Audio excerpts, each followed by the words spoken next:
Muy buenas tardes, tengan todos ustedes. Soy Ramón Santoyo, presidente de la World Future Society, capítulo mexicano, y les doy la más cordial bienvenida a el último de los 4 eventos de este evento que la Asociación Mexicana de Urbanistas y la World Future Society, capítulo mexicano, hemos realizado para hablar del futuro de las ciudades mexicanas. Un aviso previo, al igual que la vez pasada, les recordamos que bueno, aquí está, como les decía, hemos tenido 4 sesiones. La primera fue la ciudad y su escenario tendencial, la ciudad que queremos, el camino al escenario deseado. Estas 3 han pasado ya, están disponibles los videos en YouTube, que por cierto han sido muy visitados. Y hoy nos toca hablar de construyendo el futuro de nuestras ciudades. Nos toca hablar de propuestas concretas, y para ello tenemos 4 expertos que hoy presentaré en un momento más. Solo recordarles que ponemos a su consideración nuestros correos de contacto de ambas asociaciones, ya sea para aquellas personas que hemos recibido muchas solicitudes que desean tener una constancia de haber asistido, igualmente para recibir sus propuestas, que también hemos recibido muchas, y algunas de ellas muy interesantes, y sus comentarios. Máxime hoy que estamos terminando un ciclo, nos interesa saber de ustedes, nuestro auditorio, qué sigue, qué otros temas son los que vamos a tratar en temas de ciudad.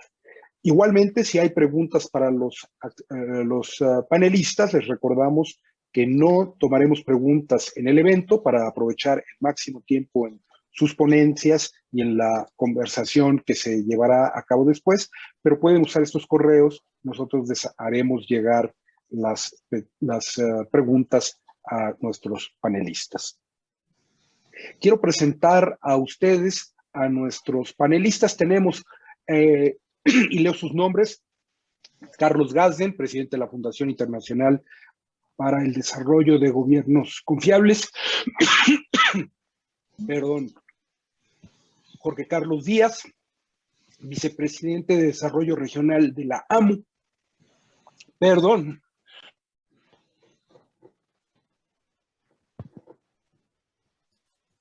Carlos Centella, director general de Local y Global Ideas, y Héctor Luna de la Vega, presidente de la Fundación Gobiernos. A diferencia de la vez pasada, no vamos a leer semblanza de nuestros panelistas. Les voy a pedir que ellos se presenten para que de esta manera sea más rápido, más directo. Don Carlos Gazden, bienvenido, querido Carlos, adelante. Encantado, muchas gracias, Ramón, muchas gracias por invitarnos a este espacio.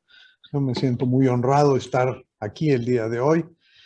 Y bueno, comentar un poco por qué estoy en este tema. Tengo más de 35 años de estar trabajando con gobiernos locales y ciudades.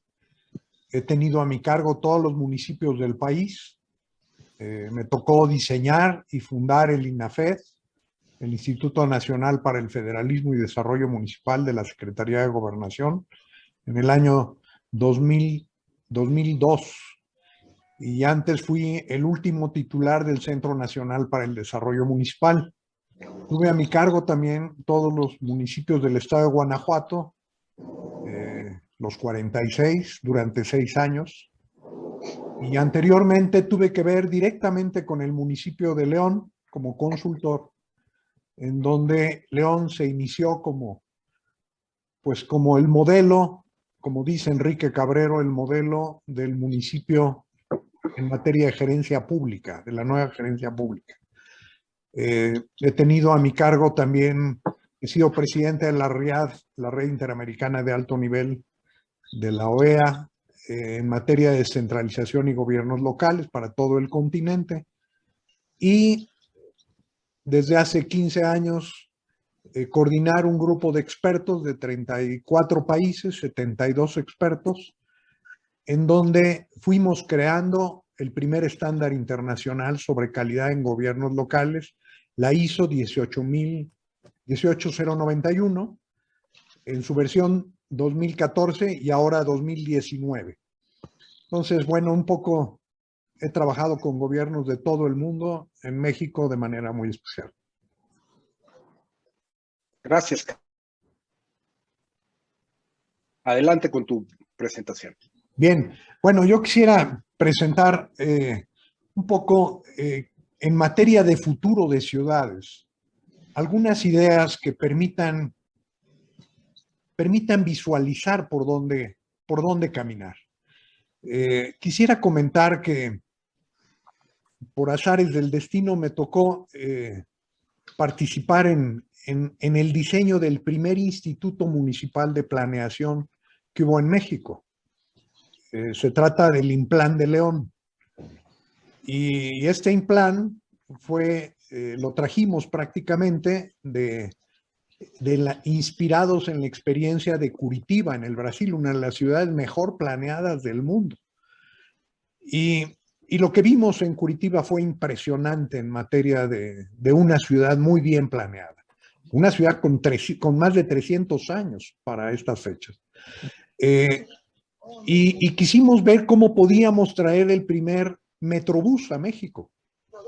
Y bueno, tuvimos que crear una estructura, un instituto que permitiera largo plazo para León. Y eso fue el Implan. Los Implanes, por su contenido de participación ciudadana, se han convertido en la estructura que le dio a las ciudades mexicanas, cerca de 80 ciudades, proyectos de futuro. Los gobiernos locales tienen 3, 4 años en el caso de Veracruz, pero los gobiernos no duran más que eso. Tener un proyecto como el Metrobús de León nos llevó 9 años, 3 administraciones. Eso no sucede si no hay una estructura de ciudadanos que pueda cuidar lo que implica un proyecto de largo plazo. Cuando se tiene largo plazo, puede haber un diseño de futuro. Y esto implica una ciudad que tenga la estructura técnica suficiente para poder asegurar que ese futuro reúna las condiciones mínimas aceptables de manera integral. Y el nombre del juego implica ser políticamente viable lo técnicamente indispensable. Esta frase que les doy me costó mucho trabajo que pudiera quedar incluida dentro de la norma internacional. Es una norma internacional para 164 países que permite, vamos, es además de ser norma internacional, es la norma nacional italiana para gobiernos locales. Hay 2 normas que se han hecho en España como norma nacional, una de ellas para ciudades inteligentes.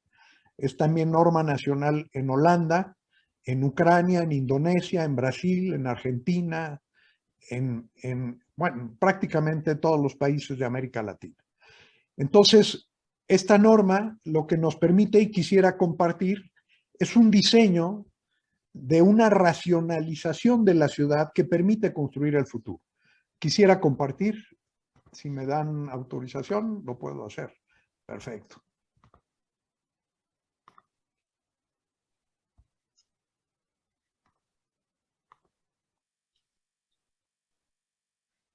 Este modelo es un modelo integral. Es el corazón de la ISO 18091. Es en su origen la agenda desde lo local, que es el proyecto más duradero que ha tenido el gobierno federal. Antes era Progresa ya desapareció. Este programa sigue vigente desde el año 2003. Este programa hoy es una norma internacional ISO y es un mapa de ciudades que permite racionalizar políticas públicas y ver de un solo golpe de vista los elementos que no pueden dejar de estar en una ciudad y por supuesto en términos de futuro. Esto implica 3 elementos que son de la Agenda Local 21 de las Naciones Unidas, Cumbre de la Tierra 1992, que es desarrollo económico sostenible, desarrollo social incluyente y desarrollo ambiental sostenible. con un elemento adicional que es el desarrollo institucional para un buen gobierno, que no está en la Agenda 21, pero que vimos muy conveniente que estuviera, porque si no tenemos el uno, difícilmente tendremos los tres.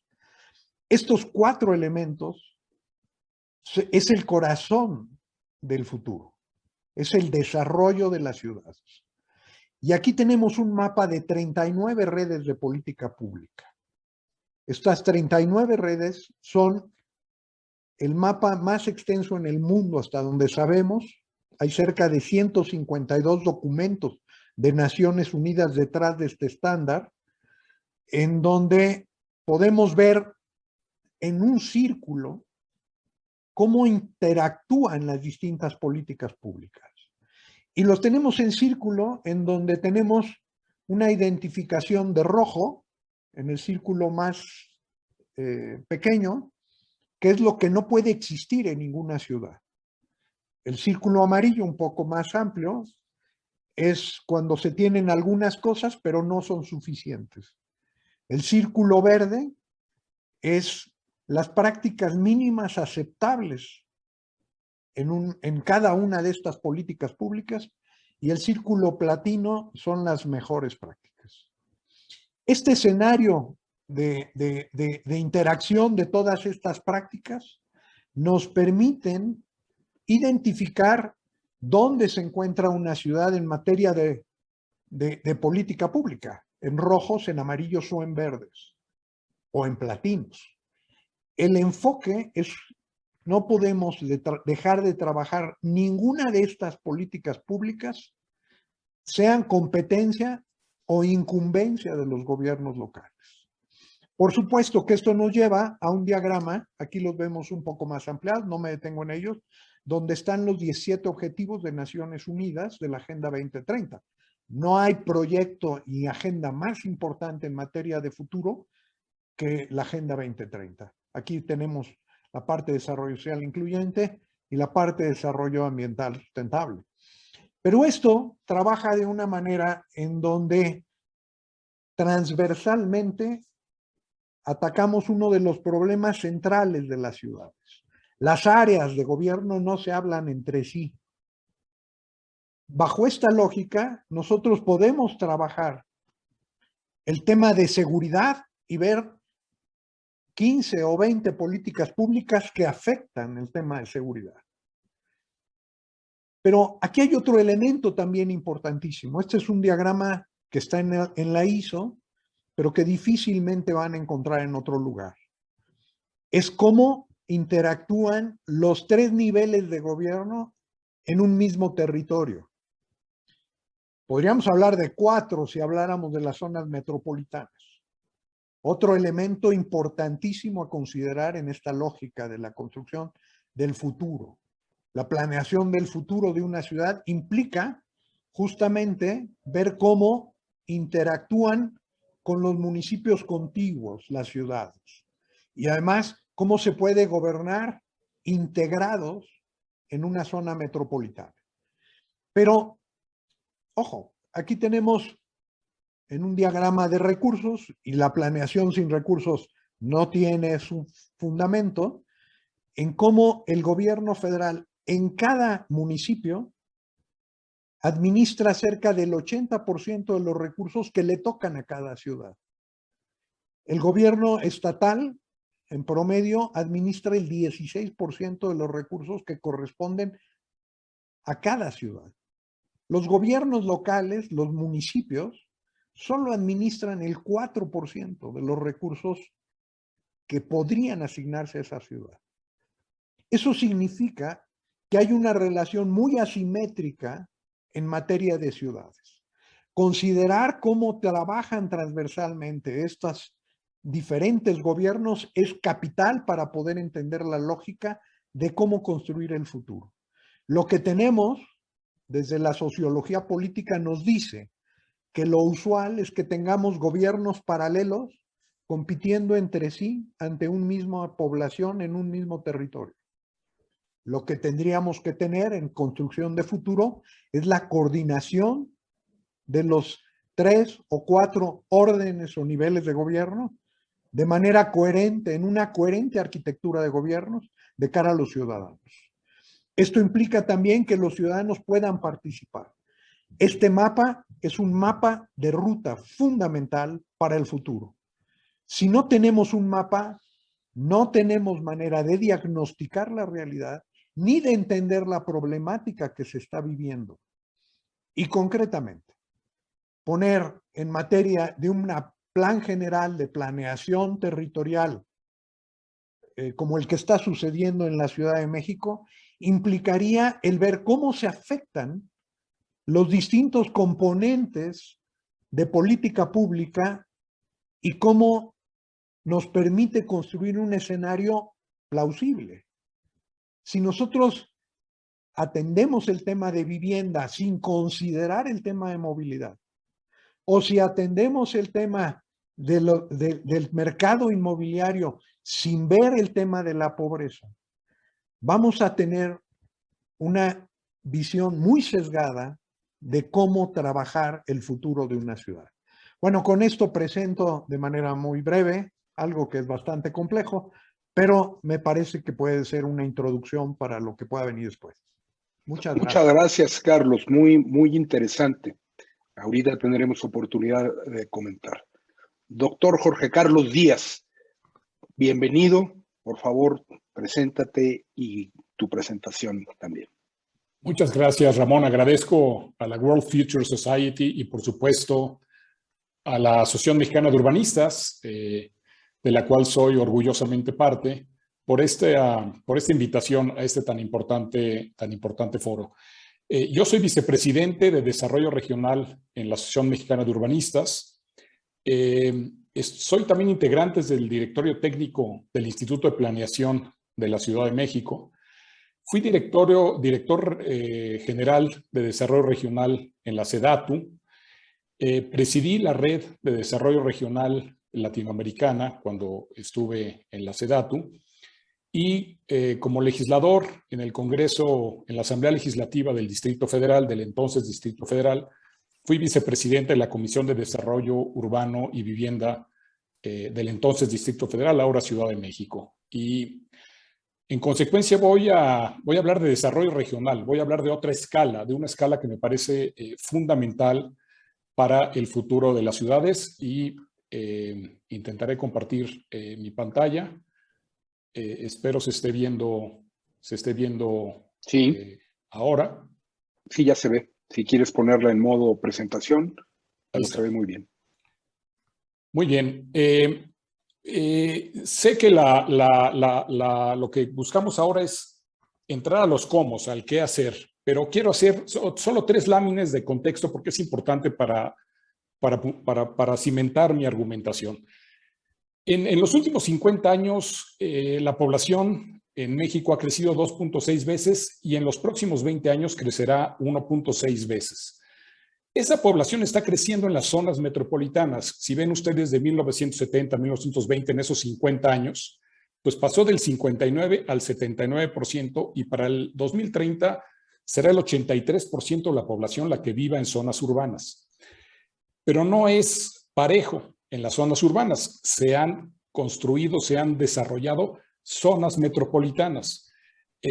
Hace 50 años teníamos 12 zonas metropolitanas, ahora tenemos 74. Ha crecido en 6 veces el número de zonas metropolitanas que tenemos y hoy por hoy es el 63% de la población la que vive en estas grandes concentraciones, en estas zonas metropolitanas, que como todos aquí sabemos, implica varias autoridades municipales y en ocasiones 2 o hasta 3 autoridades estatales. Y esto que se dijo ya en los foros anteriores, me parece importante resaltarlo. Este crecimiento poblacional ha sido rebasado por el crecimiento en la superficie total que ocupan nuestras ciudades. Aquí en la Ciudad de México, pues es un crecimiento prácticamente del doble. En 50 años la población creció 1.3 veces y la superficie que ocupa la Ciudad de México creció 2.3 veces. Pero observen este cuadro. En Toluca, la superficie total que ocupa la ciudad de Toluca creció 26 veces. Villahermosa creció en 30 veces. y Pachuca creció 21 veces.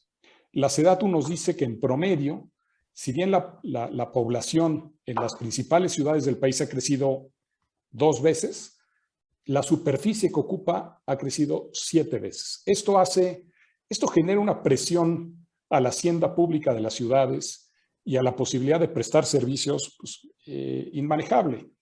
Entonces, ¿cuál es el escenario? Y de ahí quiero partir, y por eso quise hacer este breve resumen del escenario en el que estamos hoy.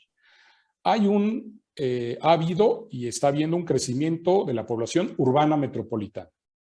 Están creciendo las zonas metropolitanas, se están multiplicando. Y la expansión territorial de las zonas metropolitanas está creciendo a mayor ritmo que el crecimiento de la población. ¿Cuál es el resultado de esto? Un deterioro de la calidad de vida. Juan Key en su presentación en el primer foro, los panelistas abundaron en esto. Hay un debilitamiento de la hacienda pública, hay una carencia y deterioro de los servicios, hay un creciente y elevado uso de automóviles, las desigualdades son cada día más palpables, más violencia y crisis de gobernanza, insisto, de estas zonas metropolitanas. ¿Cómo le hacemos? ¿No? Y este es el tema, digamos, de esta mesa. ¿Cómo le hacemos hacia adelante? Y aquí viene, desde mi perspectiva y desde lo que yo he trabajado, lo que creo que puede aportar a tener mejores ciudades. Primero, reconocer la realidad. No podemos seguir haciendo lo mismo. Ya lo decía Carlos Gotzen. O sea, si seguimos aplicando las mismas recetas al problema que tenemos, no vamos a avanzar a ningún lado. Segundo, creo que sería oportuno y útil ajustar el ente, adoptar perspectivas regionales para planear mejor nuestras ciudades. Hay que dar un paso atrás para dejar de solamente estar viendo los bosques y solamente los árboles y ver el bosque. No podemos seguir viendo los problemas de nuestras ciudades a escala de la ciudad, sino hay que ver desde mi punto de vista lo que la rodea. Y en ese sentido, creo que es momento de plantearnos seriamente la posibilidad de pensar en lo urbano y lo regional, lo urbano y lo rural como parte de lo mismo. O sea, no podemos seguir pensando que lo urbano está desligado de lo rural y que lo rural es un universo, un planeta distinto de lo urbano. Y para eso hay metodologías, hay una metodología que es la lectura funcional del territorio que nos puede ayudar mucho. Esta herramienta ya la tenemos, esta herramienta se construyó hace algunos años, forma parte ya de las herramientas que nos ofrece el INEGI a través del Mapa Digital de México, en donde podemos apreciar de manera georreferenciada cuáles son las dinámicas económicas y sociales que ocurren en el territorio. No las que suponemos, sino las que realmente ocurren. ¿Cuál es la infraestructura de comunicaciones con la que el país cuenta? ¿Cuál es la disponibilidad y acceso a servicios que nos ofrece el territorio? ¿Y cuáles son las políticas urbanas y rurales que deben ser parte de un mismo sistema funcional? En pocas palabras, un buen plan de desarrollo urbano contempla su entorno rural con una perspectiva regional. El mapa que ustedes ven aquí a la izquierda lo pueden encontrar en el Mapa Digital de México y es donde pueden ver ustedes los sistemas urbanos rurales, que son estas especies de amibas con el centro color rojo, circundadas de un polígono amarillo y un tercer polígono verde. Esos son, digamos, los sistemas urbanos rurales más importantes del país, que básicamente corresponden a nuestras zonas metropolitanas. Después vienen los subsistemas urbanos rurales, que se ven ahí en color guinda y rodeados de otro polígono color mostaza. Y pueden ver ustedes en un color violeta lo que son los centros integradores o articuladores del sistema. Así es como estamos asentados en el territorio. Ahí es donde están las concentraciones de personas que viven e interactúan económica y socialmente en torno a un centro importante de población. Y como ustedes pueden ver aquí, es muy fácil dejar de ver límites municipales, incluso hasta límites estatales. Esto es lo que debería de servirnos para planear de mejor manera cómo elevar la calidad de vida, dado esa infraestructura de conectividad, esa estructura de funcionalidad en el territorio y esa densidad de asentamientos que generan en efecto desarrollo económico y prosperidad para las personas. ¿Cuáles son los retos? Y aquí viene la parte donde yo creo que se podría avanzar o que tendríamos que, entre todos, impulsar acciones para que se avance en estos terrenos. Primero, creo que es muy importante modificar la Ley General de Asentamientos Humanos, Ordenamiento Territorial y Desarrollo Urbano para dos cosas. Incorporar el desarrollo regional al sistema de planeación del ordenamiento territorial. O sea, es imposible, digamos, cuesta trabajo pensar que no forme parte del desarrollo regional de este sistema de planeación del ordenamiento territorial.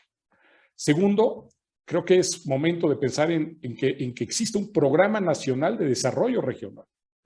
Es decir, que haya por arriba de la planeación, digamos, de las ciudades, del ordenamiento urbano, pues una planeación del desarrollo regional y de los sistemas urbanos rurales.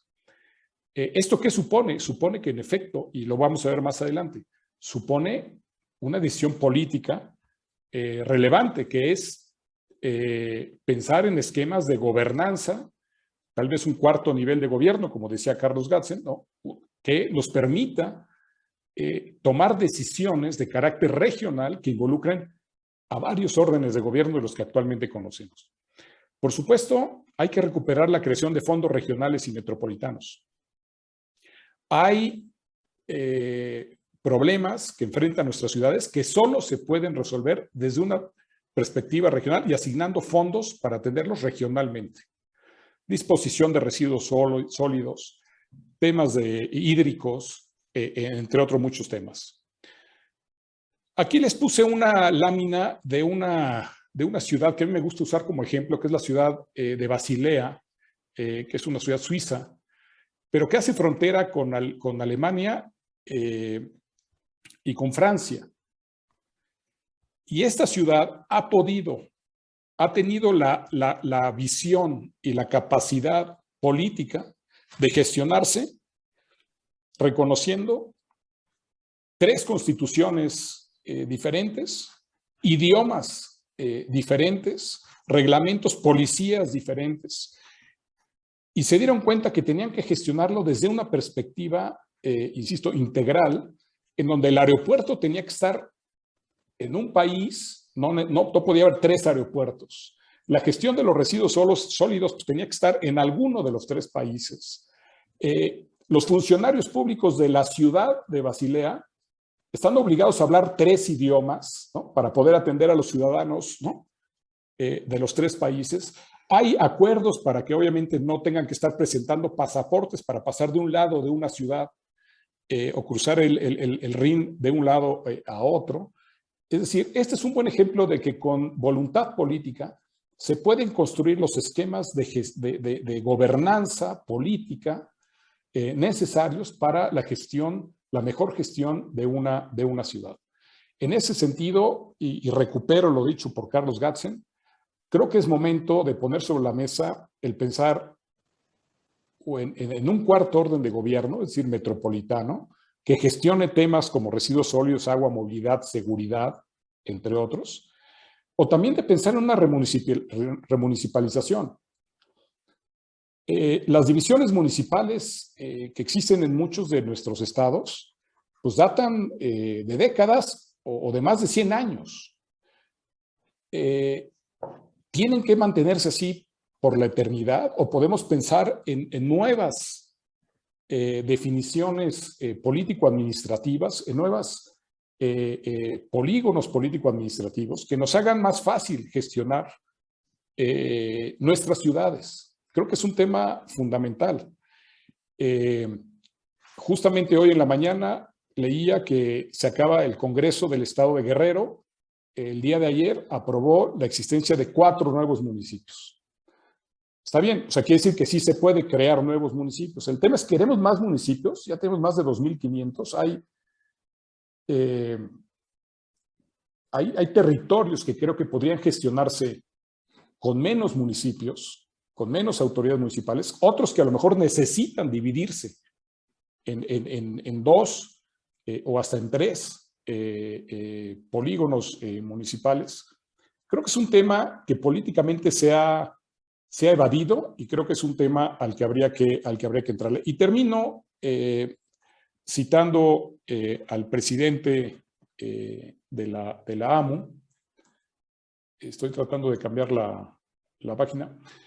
Juan Key terminó su presentación en el primer foro diciendo: las ciudades, debiendo ser la solución, las hemos convertido en el peor de nuestros problemas.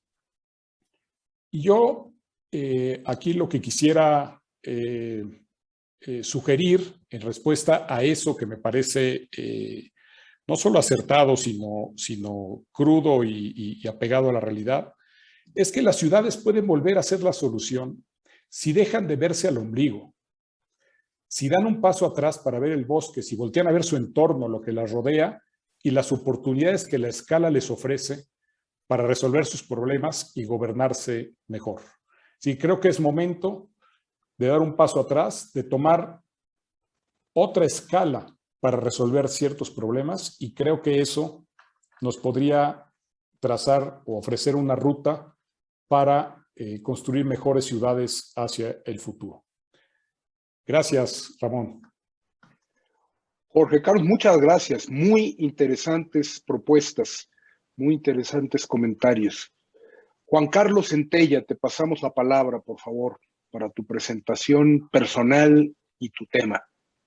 Muchas gracias, Ramón. Bueno, antes que nada, pues muchísimas gracias a la AMU y a la World Future Society por la invitación y por permitirme este espacio para compartir con ustedes pues esta serie de reflexiones orientadas a imaginar un futuro para nuestras ciudades, ¿no? Y bueno, pues arranco un poquito hablando de mí. Bueno, yo soy urbanista, licenciado en urbanismo por la Facultad de Arquitectura de la UNAM. Luego hice una maestría en estudios urbanos en el Colegio de México y luego otra maestría en urbanismo en el Instituto de Urbanismo de París. Ahí hice estudios de doctorado en ordenamiento territorial y bueno, pues nada. Hice también un curso políticas de suelo y cambio climático. Y bueno, también fui secretario académico del PUEC, del Programa Universitario de Estudios sobre la Ciudad de la UNAM.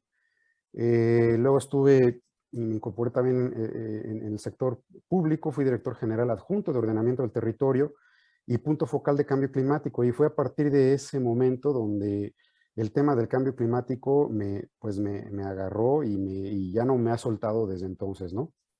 Desde el 2013 a la fecha he sido director general de Local y Global Ideas, que es pues una consultoría especializada en estos temas, en la relación entre la ciudad, el territorio y el cambio climático.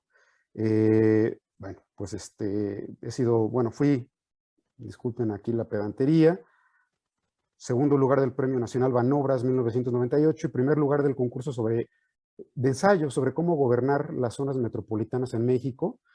Mi tesis de doctorado justamente habla de la gobernanza metropolitana. Entonces estos temas que tocó ahorita Jorge Carlos Díaz Cuervo, la verdad es que sí me llaman mucho la atención. Yo creo que habrá oportunidad quizás de dialogar un poquito más adelante. He sido consultor, desde que soy consultor, pues bueno, me ha tocado trabajar para la OCDE, para el Centro Mario Molina, GIZ, WWF, el BID, el Banco Interamericano, el INEC, y bueno, la SEDATU, naturalmente, en fin, ¿no? Y bueno, pues nada, esa es una síntesis de mi currículum. Y yo cambio de escala, así como nos hablaron hace unos momentos de la escala regional, que me parece fundamental. Yo les voy a hablar de una escala local, de una escala de las ciudades. Entonces, si pudiéramos compartir, no sé si quieren que la comparta yo. Bueno, perfecto, ya la van a compartir por mí. Fantástico. La siguiente, por favor. Yo voy a hablar de 4... Bueno, dado que está orientado, o sea, entiendo que esto está orientado a propuestas, ¿no? Y yo creo que, digamos, un poco intuitivamente y también, pues luego de toda la experiencia que he tenido en el sector académico, en el sector gobierno y ahora en el sector privado, creo yo que las propuestas que se pueden formular rumbo a un futuro deseado de ciudad, una ciudad sostenible desde todos los puntos de vista, pues implica la integración de una agenda en estos 4 temas, ¿no? Una agenda económica, una agenda social, una agenda ambiental y también una agenda institucional, ¿no? Curiosamente, buena parte es más, yo diría que estos 4 temas coinciden en buena medida con el modelo de ISO 18091 que nos presentó Carlos Gatzen. Entonces eso me enorgullece mucho y vaya, no sé, creo que estamos en sintonía en ese sentido. La siguiente, por favor. Antes de profundizar, digamos, un poquito en estas agendas de las que yo hablo, creo que vale la pena igual partir de un contexto general para la reflexión. Creo yo, y este contexto pues va un poco en el mismo sentido que lo planteaba Jorge Carlos Díaz Cuervo, en el sentido de que, bueno, estamos en un proceso irreversible de poblamiento en el mundo, ¿no? Empezando, digamos, a nivel mundial.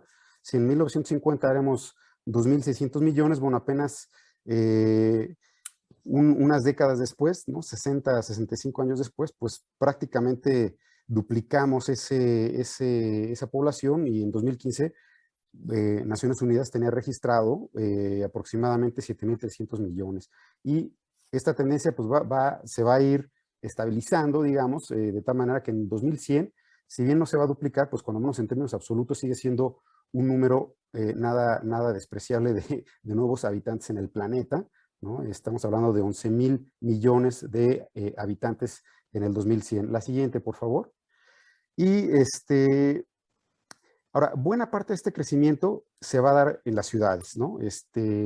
Igual, de datos de Naciones Unidas hablan que, pues si en 1960 aproximadamente una tercera parte de la población mundial habitaba en ciudades, actualmente ya se duplicó ese porcentaje y, bueno, casi se duplica, ¿no? Estamos hablando de que actualmente poco más del 56% de la población mundial habita ya en ciudades y esta tendencia es irreversible, como lo había comentado, de tal manera que en 2050 es previsible que el 66% o más viva en ciudades, ¿no? Entonces ya hubo digamos, un cambio de tendencias y seremos un planeta y un país, ¿no? Naturalmente de esto México no es ajeno, un país eminentemente urbano y, como se comentó anteriormente, eminentemente metropolitano. La siguiente, por favor.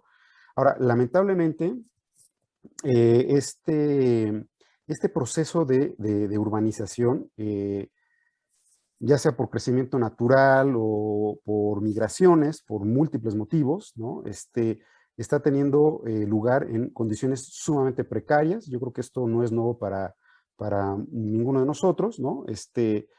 En condiciones de pobreza, de marginación, de insalubridad, de inseguridad desde todos los puntos de vista, de inseguridad climática, inseguridad en la tenencia de la tierra, inseguridad, digamos, pues hasta en la integridad física, ¿no?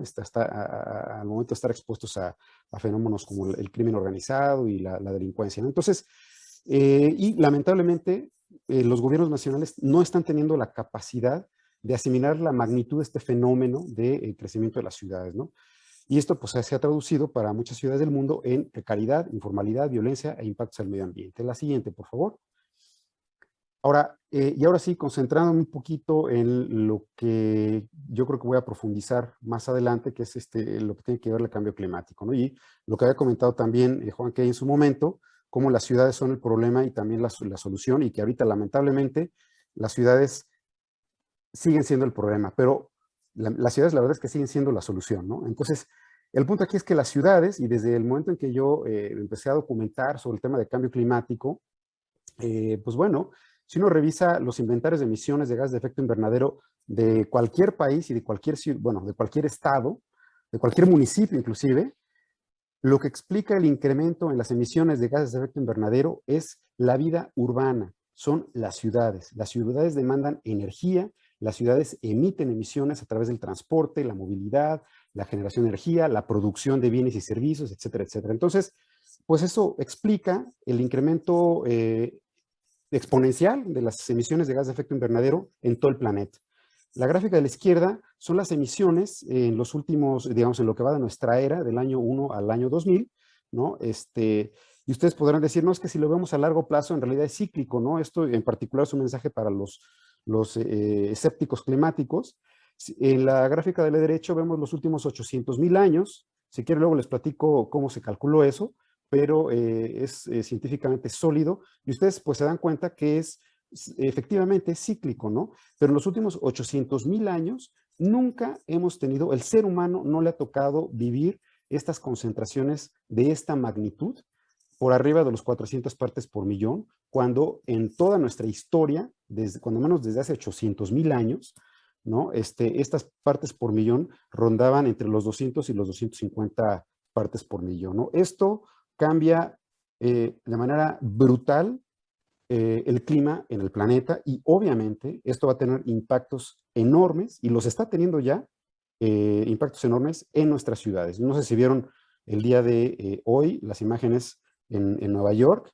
La siguiente, por favor. Y bueno, pues y bueno, como lo muestra la gráfica, ¿no? Parte de las consecuencias de esta modificación al clima, pues son unas temperaturas alucinantes en zonas que pues uno no lo puede creer, ¿no? En Canadá, en Lytton, Canadá, al noroeste de Canadá, hace unas semanas llegamos hasta los 49.6 grados Celsius, ¿no? Nunca antes registrado, ¿no? Lo mismo en la India, picos de calor nunca antes visto. Y bueno, pues en general, fenómenos hidrometeorológicos extremos nunca antes registrados, ¿no? Inundaciones históricas en Europa, en Norteamérica, sequías históricas también, y hay que prepararse, y hay que solucionar, y hay que procurar, digamos, aportar el granito de arena desde la gestión de las ciudades, ¿no? Porque esto también tiene que ver con la gestión de los bosques, la gestión de la agricultura, etcétera, ¿no? La siguiente, por favor. Pues bueno, me voy un poquito más rápido porque ya se me están agotando los 10 minutos. Ahora sí, nos vamos con las agendas, ¿no? Bueno, este es el contexto y aun cuando voy a hablar de la agenda económica, social y ambiental, en la ambiental me voy a profundizar un poquito más, ¿no? En lo económico y cambio, digamos, de registro en realidad, porque ahora sí me meto a lo muy, muy concreto, ¿no? Y es lo que yo considero, de acuerdo a la experiencia que he tenido como académico, como servidor público y actualmente ya como consultor, creo que necesitamos que las ciudades fortalezcan, tengan una agenda económica. Y la agenda económica, estos son como los puntos mínimos, desde mi punto de vista, desde mi humilde opinión, los puntos en los que se tendrá que concentrar las ciudades para ir construyendo esta aspiración que tenemos en el futuro de nuestras ciudades de ser ciudades sostenibles, ¿no? En primer lugar, pues bueno, dentro de esta agenda económica, atraer y retener inversión y talento, simplificar los procesos burocráticos, invertir en ciencia, tecnología e innovación, un poco orientado a la aspiración de toda ciudad de convertirse en una Smart City, que odio el término, no me gusta nada porque estamos llenos de ciudades torpes, esa es la realidad, pero bueno, y además si uno consulta la literatura que habla de las ciudades inteligentes, se da cuenta que no cumplimos con ninguno de los puntos que en principio una ciudad inteligente debe cumplir, ¿no? En lo económico, en lo social y en lo ambiental, ¿no? Pero bueno, ese es otro tema.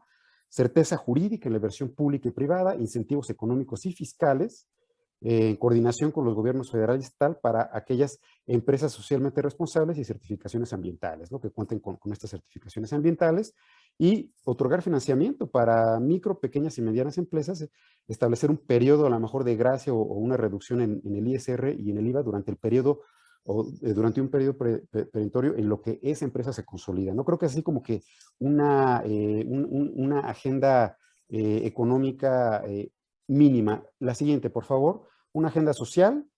La agenda social, bueno, creo yo que para lograr, tal como dice ahí, para lograr ciudades asequibles, incluyentes, seguras para todos los grupos sociales a través, se requieren cuando menos de las siguientes estrategias, ¿no? En primer lugar, una zonificación incluyente, es decir, una zonificación que señale, que defina un mínimo de vivienda social que se debe incluir, ¿no?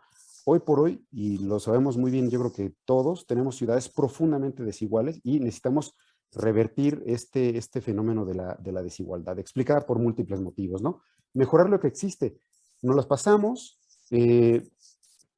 inaugurando grandes obras de infraestructura, etcétera, etcétera, pero no tomamos en cuenta que buena parte de lo que se hace, pues hay que darle mantenimiento, ¿no? Y creo yo que buena parte de la diferencia entre una ciudad eficiente, segura, sustentable, etcétera, pues es precisamente darle mantenimiento a lo que ya existe, ¿no?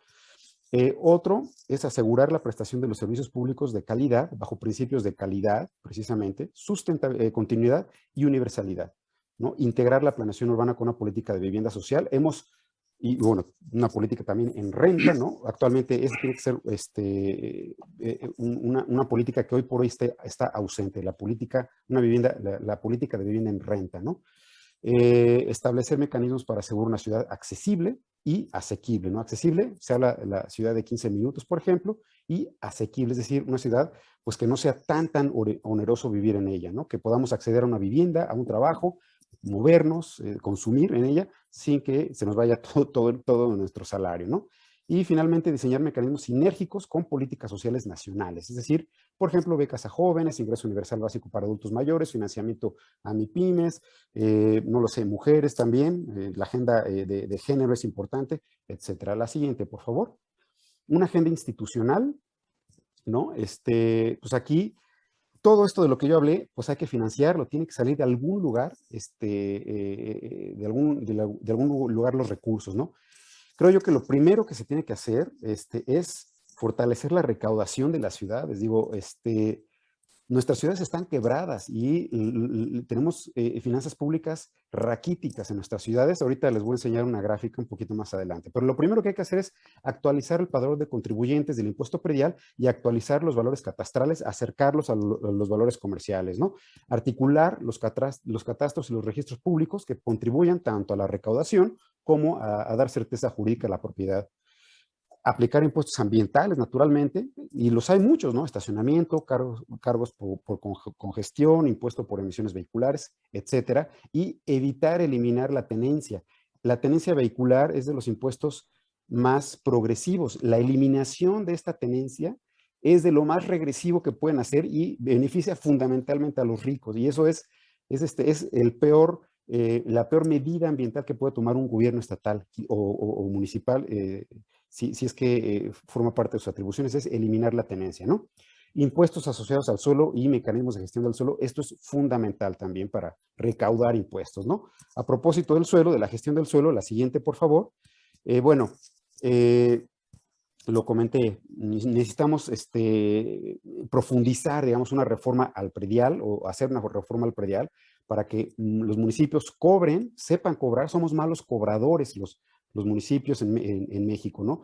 A través de múltiples, o sea, no solamente el predial, también se pueden cobrar, por ejemplo, sobre tasas a lotes baldío y ahí pegarle a la especulación. Predial creciente en el tiempo también para lotes baldíos, ahí también otra medida para pegarle a la especulación y el acaparamiento de tierras. Y otras medidas que existen, están en la Constitución, están en el 115 constitucional, pero que no se aplican, como la contribución por mejoras, ¿no? La contribución por incremento al valor del suelo, la famosa captura de plusvalías, que es satanizada y que es absolutamente mal entendida y mal interpretada, y que funciona, y lamentablemente aquí en México tenemos mucho miedo a entrarle. Y contribución por densificación, entre muchos otros instrumentos, ¿no? La siguiente, por favor. Y una agenda institucional, también creo que es importante, ¿no? Aquí, bueno, la propuesta que yo estoy haciendo es que cuando menos, pues se sigan estas estrategias, ¿no? Fortalecer los organismos estatales de vivienda y los institutos municipales y metropolitanos de planeación, fortalecer los organismos operadores de agua, un poquito siguiendo la misma lógica que en el caso del predial, es decir, actualizando el padrón de usuarios, un esquema tarifario apropiado que permita subsidios cruzados sin comprometer la eficiencia financiera y técnica de los organismos operadores de agua y de muchos otros servicios públicos, ¿no? Hablo del agua, pero podría hablar del servicio de recolección de basura, etcétera, ¿no? Permitir la inversión privada también, lo que ofrece la ley de asociaciones público-privadas también, en la prestación de servicios, a través de esquemas de contratación o concesión, no privatizando, porque mucha gente tiende a confundir y cree que es lo mismo. Modernizar los sistemas de transporte masivo y de medios y los medios para la movilidad activa, ¿no? Bicicletas o recorridos a pie o peatonalización, etcétera.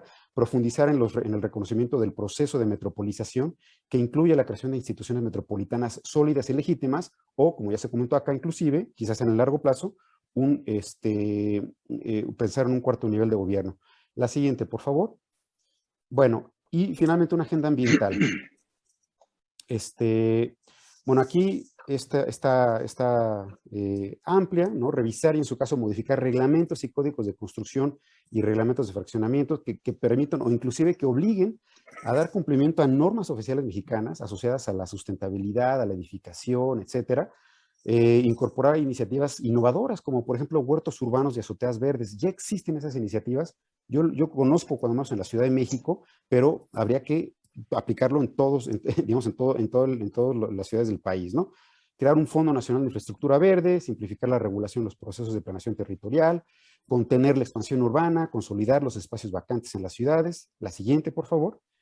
Y evitar este tipo de fenómenos del cual ya nos hablaron previamente, ¿no? O sea, no, digamos, aspirar a ciudades como Barcelona con ese nivel de consolidación en el espacio urbano y evitar la expansión y el desparramiento del crecimiento urbano, que es consumidor de suelo, consumidor de energía, que induce la expansión, que induce el uso del automóvil, del transporte motorizado, etcétera. La siguiente, por favor.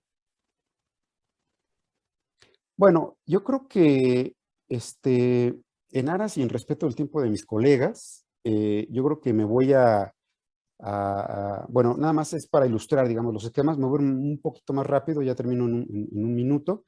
La siguiente, por favor. Y es importante, Gracias, Juan Carlos. Es importante, por favor, entender que la expansión, pues tiene mucho que ver, la expansión urbana tiene mucho que ver con el consumo de combustible fósil.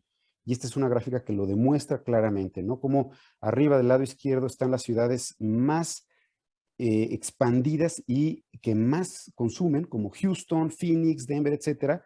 Y bueno, en medio está la ciudad del modelo europeo y del lado derecho abajo están las ciudades que tienen una densidad muy alta, pero su consumo per cápita asociado al transporte es mucho más bajo, ¿no? Bueno, la siguiente, por favor. Igual, era un ejemplo de lo que hay que hacer, sobre todo en materia de cambio climático, infraestructura verde. Ese es el futuro, digamos, lograr esta red de espacios naturales conectados con las áreas rurales de las cuales ya nos hablaron y que permitan estos corredores verdes que proporcionen resiliencia y conectividad a los ecosistemas y a la biodiversidad y que permita también la gestión hídrica, porque la infraestructura verde permite justamente prevenir el colapso de la infraestructura hidráulica al retener e infiltrar los excesos de agua en lluvias extraordinarias. La siguiente, por favor. Bueno, este es un ejemplo nada más de lo que se puede lograr con infraestructura verde, ¿no? Aquí vamos al revés. Lamentablemente estamos apostándole más a segundos pisos, terceros pisos, y creo yo que ahorita ya tendríamos que pensar más bien en el desentubamiento de ríos y en la refuncionalización de todo el manejo hídrico en las ciudades. La siguiente, por favor. Estos son ejemplos nada más de infraestructura verde, ¿no? Galerías filtrantes, quiero decir, jardineras filtrantes que pues, permiten justamente lo que yo comentaba, ralentizar y hacer más, digamos, no saturar la infraestructura hidráulica en lluvias extraordinarias. La siguiente, por favor. Igual, son ejemplos de lo que se tiene que hacer hoy por hoy, infraestructura verde, naturación de azoteas, inclusive agricultura urbana, también empezar en eso, un poco orientado a la parte de autonomía alimentaria de las ciudades, asociado a la resiliencia de las mismas, ¿no? Con esto yo pues cierro mi participación, son muchos temas y disculpen la premura, pero sí, pues estaba larga la presentación. Gracias. Muchas gracias, Juan Carlos. Don Héctor Runa de la Vega, te pedimos, por favor, nos hagas tu presentación propia y tu comentario. Y si te puedes... sí, cómo no. Nos da mucho gusto tenerte aquí. Adelante. Primero, darle las buenas tardes a todos, tardes, noches, y hacer un reconocimiento a AMU y a mi organización, a World Future Society, de tener la posibilidad de conversar con ustedes. Le voy a pedir a la maestra que omita lo que es mi presentación en ánimo de respeto al tiempo de todos los que estamos participando en esto. Hacer el comentario. Soy contador público con maestría y doctorado en Ciencias Administrativas en el Instituto Politécnico Nacional, becario de Cambridge, no utilizada, Mi tesis doctoral fue precisamente la propuesta del INEGI. O sea, es lo que me ha llevado a muchas cosas a lo largo de mi existencia. Me tocó elaborar 3 planes básicos de gobierno para el Estado de México. Me tocó coordinar en mi calidad de secretario de Finanzas y Planeación del Gobierno del Estado el Plan de Desarrollo del Estado de México. Me tocó preparar conjuntamente con Luis Fernando Aguilar el estudio de visión de futuro para el Estado de México. Más adelante preparé yo mi propio estudio de visión de futuro, que sigue vigente en algunas cosas, y sacando vertientes con enfoques de carácter transversal, que se va planteando, por ejemplo, que no se tiene una administración estatal o municipal de carácter operativo, sino estratégico, que va de la mano precisamente con la formulación y desarrollo de una serie de aspectos de carácter estratégico por encima de la mera administración y la determinación de los diagnósticos.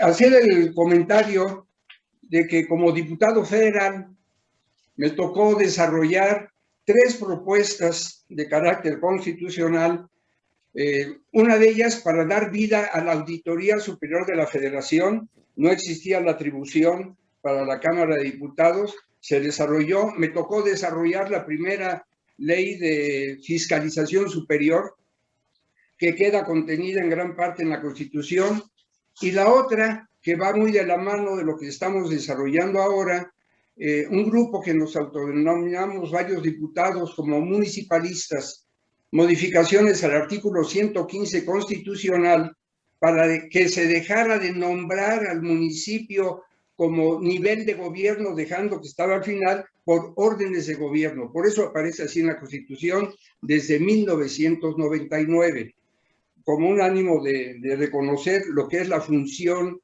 de los ayuntamientos. El orden de gobierno no es el presidente, es el ayuntamiento presidido por una persona. De esto que se tiene también me tocó interactuar cercanamente con el artículo 122 constitucional. Cuando fui delegado del departamento del distrito, tuve la posibilidad de interactuar en diversas comisiones, y cuando estuve fungiendo, que fui electo por todos los secretarios de finanzas del país como coordinador de la Comisión Permanente de Funcionarios Fiscales, pude desarrollar lo que aparece en uno de los apartados de las comisiones para la interactuación de Estado de México con el Distrito Federal. Y de eso se tiene precisamente establecido la Comisión de Desarrollo Económico para dinamizar el fondeo, lo que es el financiamiento. Establecer lo que es una propuesta que he venido empujando desde hace tiempo, además de los estudios de visión de futuro. Independientemente de eso, la unidad de evaluación. Una unidad de evaluación que tenga la posibilidad de efectuar la valoración de todos los planes que se vayan desarrollando a nivel estatal, federal y municipal, que sea constitucionalmente autónomo, que tenga un enfoque de carácter transversal, no tenga un mando, sino es una comisión con representación muy de la mano de la gobernanza, para que tenga la posibilidad la sociedad en pleno de participar en la configuración, en la corrección y en la determinación de las acciones que se deben adoptar por encima de los diagnósticos, que no es su materia. Ese le toca a los planeadores, a los que lo vayan desarrollando. En ese momento es el que, si se cuenta con una unidad de evaluación sólida, fundamentalmente en la zona metropolitana de Valle de México, se puede interactuar y se puede estabilizar muchísimo de lo que va significando los avances que se puedan obtener y tener en el futuro, y de la interactuación con la sociedad mexicana. Es cuanto. Muchas gracias, don Héctor.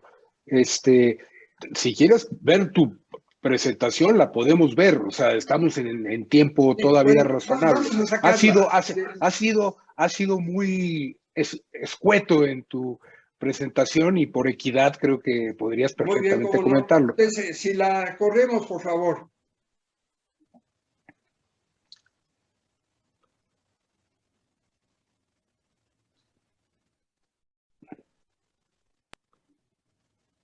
Es propiamente una secuencia de lo que se va desarrollando el futuro de las ciudades mexicanas. Lo tomo como eje sustantivo por mi participación de tantos años en el Estado de México. ¿Cuál es la secuencia y cómo se pudo haber tenido? ¿Lo corremos, maestra, por favor? Lo tengo desde que fue, cuál es todo el imperio mexica, qué es lo que tenía contenido, lo que era el Estado de México, lo que se tuvo en la Nueva España, lo que se tuvo posteriormente en cuanto a que se tiene el Estado libre soberano y se tiene, poca gente sabe, que Acapulco era Estado de México, como Tulancingo era Estado de México, desde todo ese segmento Taxco era Estado de México, se tuvo que sacar, y a eso se debe, que 3 estados tienen nombre de héroes de la independencia. Eso era Estado de México. El Estado de Guerrero, el Estado de Morelos y el Estado de Hidalgo. Aún así, cuando se fueron teniendo una serie de circunstancias en cuanto a las constituciones y los distritos que se iban desarrollando, existía Toluca, Tulancingo, saqué un análisis que me encargó una unidad de estudios presidido por el presidente Miguel de la Madrid, el Círculo de Estudios México. La fui sacando para ver cuál era, qué se iba significando todo lo que eran los exámenes y las vertientes de conurbación. La que sigue, por favor. Queda aquí establecido cómo se va modificando cuando se tiene el imperio, cómo impacta. La que sigue, por favor. Cuando se va sacando por departamentos, cuando se tiene una situación de carácter centralista, también cuáles son los efectos que se van desarrollando. La que sigue, por favor. La intervención francesa, cómo se interactuó, qué es lo que se tenía. En la Constitución de 1870, cómo se desarrolla todo lo que va siendo el Estado de México. Y a eso se debe, por ejemplo, la sede donde está la delegación Tlalpan, esa era la sede de los poderes del Estado de México en su momento, se trasladó a Texcoco y finalmente quedó en Toluca. De todo eso, la que sigue, por favor. Se tiene para todos los aspectos que van siendo de desarrollo de carácter constitucional y de diversas disposiciones, se tiene una iniciativa empujada por la SEDATU, que fue preparada y presentada por el senador Óscar Eduardo Ramírez Aguilar, presidente de la mesa directiva, pero la preparó el presidente de la comisión en el Senado de la República y está en estudio, no ha transitado, me imagino por serie de agendas que se puedan tener, pero ya está establecido. En síntesis es el marco legal, los antecedentes históricos. Por ejemplo, cuando desarrollé el estudio sobre Centroamérica, ahí se determinó y pude identificar que el estado de Chiapas fue el último porque estaba identificado Los Altos con Centroamérica. Se anexó cuando lo dispuso la sociedad del estado y quedó establecido. Y aquí queda lo que decía yo del Círculo de Estudios México, los que interactuamos en esos serie de estudios, y las personas que intervenimos, que participamos, y están todos los documentos para el análisis si alguien tuviera el tiempo y el humor de dedicarle tiempo para analizar este tipo de documentos. Es cuanto. Muchas gracias. Muchas gracias, don Héctor. Te agradecemos mucho tu participación. Yo le quiero pasar la palabra al arquitecto Juan Key, presidente de la Asociación Mexicana de Urbanistas, copatrocinador de este evento junto con la World Future Society capítulo mexicano, para que seas tú, estimado Juan, el que lance una primera pregunta, una pregunta semilla. Han sido temas muy interesantes. Tristemente, casi que cada tema requeriría una sesión para sí mismo, para poderlo ver en la debida profundidad. Adelante, Juan. Gracias Ramón. Gracias a todos los integrantes de este espléndido panel.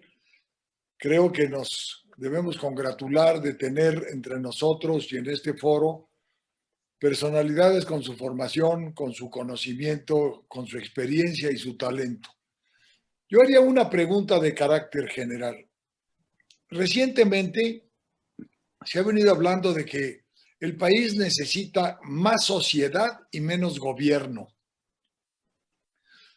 Esto significa que necesitamos, y ahí viene la pregunta, impulsar la participación ciudadana, no solo como observatorios, sino como actores. Hemos visto con pena en las últimas semanas la dificultad de encontrar mecanismos de coordinación por razones políticas, nada más en nuestra propia Ciudad de México. Es decir, Jorge Carlos ponía el ejemplo de Basilea, y aquí en México, que hablamos el mismo lenguaje, que estamos integrados a la misma ciudad, políticamente no encontramos el camino para plasmar acuerdos y engrandecer a través de los ciudadanos la propia Ciudad de México. Entonces, ¿cómo construimos con más sociedad y menos gobiernos gobiernos eficaces? ¿Cómo podemos fortalecer los mecanismos de gobernanza hoy incipientes en el país? ¿Y cómo podemos fortalecer la visión regional en un marco de ordenamiento del territorio, de desarrollo urbano, pero con esa visión de carácter regional que es tan importante? Si dejamos que el territorio no sea parte de las ciudades, ya vimos con pena cómo lo ocupan sobre todo gentes del crimen organizado que se van apoderando de regiones enteras para producir ilícitamente cosas que son solamente del beneficio de ellos y en detrimento de la región y del país. La pregunta es larga: más sociedad, menos gobierno. ¿Cómo mejoramos esos mecanismos de gobernanza? Señores, don Héctor, sí, empezamos ya a platicar todos tome la palabra el que la vaya solicitando directamente. Les comento precisamente de lo que se ha venido desarrollando, por ejemplo, la propuesta de evaluación es un mecanismo de gobernanza con alta expresión de la sociedad, no pertenece a ninguno de los tres poderes y tiene la posibilidad de interactuar y retroalimentar en tres vertientes sustantivas: el aspecto ambiental, la prosperidad, que es algo que yo he venido delineando como la conjunción entre desarrollo económico y desarrollo social, y lo que va siendo el direccionamiento en materia de territorio y la administración, que debe de ser de carácter conjunto o interactuando entre los tres órdenes de gobierno, el federal, el estatal y el municipal,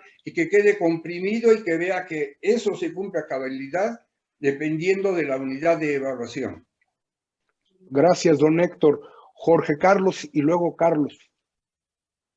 Es que tenemos tres Carlos: Jorge Carlos Díaz y luego Carlos Gasly. Gracias Ramón. A ver, yo primero retomaría una frase que me parece importantísima de Carlos Gatzen: hacer políticamente viable lo técnicamente indispensable. A mí me parece, Juan, respondiendo a tu pregunta respecto a la perspectiva regional, que hay temas de nuestras ciudades, de nuestras grandes metrópolis, que técnicamente no se pueden resolver sin una perspectiva regional. Entonces hay que hacer políticamente viable esa perspectiva. hay que hacer políticamente viable hablar de esta posibilidad de un cuarto orden de gobierno o de una remunicipalización.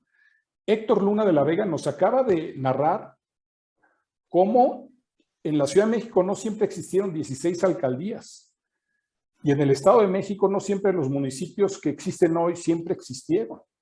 Y o sea, ¿por qué no atrevernos políticamente a tomar las decisiones que hagan que las decisiones técnicas prosperen? Que los técnicos de cómo resolver los temas, insisto, agua, residuos sólidos, movilidad, seguridad, ¿no? Vincular lo urbano con lo rural, etcétera, sucedan. Se requiere esa voluntad política y sé que no estamos en las épocas en que lo técnico, ¿no?, está reconocido en el ámbito público, pero creo que eso que dice Gotzen de lo técnicamente indispensable es nuestro caballito de batalla para realmente que los políticos tomen las decisiones que tienen que tomar. Y respecto a la otra parte de tu pregunta, Juan, yo no creo que sea una dicotomía de sociedad civil o gobierno, o sea, más uno o del otro. Yo pensamos gobiernos fuertes y sociedad civil fuerte. Los países que mejor funcionan tienen las dos cosas: gobiernos consolidados, instituciones consolidadas y fuertes, y sociedad civil organizada y fuerte. Creo que hay que apostar a las dos cosas y no caer en esta cosa de una o la otra o una más débil. No, creo que necesitamos construir mejores gobiernos más fuertes en México y necesitamos una sociedad civil mucho más vital y mucho más fuerte en México también. Gracias. Muchas gracias, Jorge Carlos. Carlos Gatzen. Estás en mute, mi estimado Carlos. Perdón. Sí, coincido plenamente. El tema es, el nombre del juego es cómo hacer políticamente viable esto que es indispensable en términos técnicos. Sin embargo, yo sí creo que hay una proporción. Y lo indica el principio de subsidiariedad que ha funcionado en Europa y que además tiene antecedentes muy antiguos. Tanta sociedad como sea posible y solo tanto gobierno como sea necesario y no más. Así. La experiencia histórica ha sido al revés. Mucho gobierno sin sociedad o con muy poca sociedad. Lo que estamos discutiendo detrás de todo esto es cómo hacemos verdaderas administraciones públicas. Hace algunos años, en alguna reunión en gobernación con mis pares de los centros de desarrollo municipal, me decían: ¿y ustedes qué saben de administración pública? Yo le decía: mira, muy poquito, realmente muy poquito, pero estamos aprendiendo. La verdad es que ustedes saben muchísimo de administración privada de los recursos públicos, y eso es otra cosa. El tema es cómo aprendemos algo que está por descubrirse, la verdadera administración pública, en donde la sociedad tenga una alta presencia. Y efectivamente el Estado debe estar ahí. Necesitamos estados fuertes, pero estados que permitan que la sociedad justamente pueda participar muchísimo más. Algo que a mí me ha tocado constatar es que en largo plazo no hay ningún gobierno en México que dure más de 6 años. Bueno, la parte del judicial tiene otro tipo de años. Pero vamos, en términos ejecutivos, ¿sí?, los gobiernos no duran más de 6 años. Tenemos la agenda más importante del planeta en relación a lo que decía Juan Carlos Centella, la Agenda 2030. No es posible hacerla con gobiernos de 3 y 6 años. Se necesita una estructura de largo plazo muchísimo más amplia. Los únicos que permanecen son los ciudadanos. Los institutos municipales de planeación, que son las únicas estructuras que tienen largo plazo en los municipios, ¿sí?, y que han sido un diseño institucional muy importante. El largo plazo es el mejor regalo que le puede dar a una ciudad. En ese largo plazo, trabajar la gobernanza implica la participación ciudadana, pero una participación ciudadana ordenada. organizada, consciente, basada en datos. Lo que tenemos, bueno, ya mencionaba hace un rato a don Luis F. Aguilar, don Héctor Luna. Don Luis F. Aguilar habla de la inefectividad de los gobiernos con sus 5 I: ilegitimidad, impotencia, incompetencia, ineficiencia e insuficiencia. Esas 5 I tienen que ser retrabajadas de otra forma. Efectivamente, el cuarto orden de gobierno como zona metropolitana y zona regional no implica la disminución de los municipios. Los municipios deben de ser las estructuras de gobierno, no necesariamente de administración. La administración puede ser centralizada o puede ser en un esquema intergubernamental muy hecho. Pero la representación de los ciudadanos sí requiere estructuras pequeñas. Elinor Ostrom, en su libro de Gobernando los Bienes Comunes, nos habla de eso de manera contundente. Necesitamos unidades pequeñas con reglas muy claras donde los ciudadanos se identifiquen, encuentren identidad y puedan gestionar sus propios procesos. Obviamente, en conglomerados complejos de gobierno e intergubernamentalidad que permitan construir proporciones.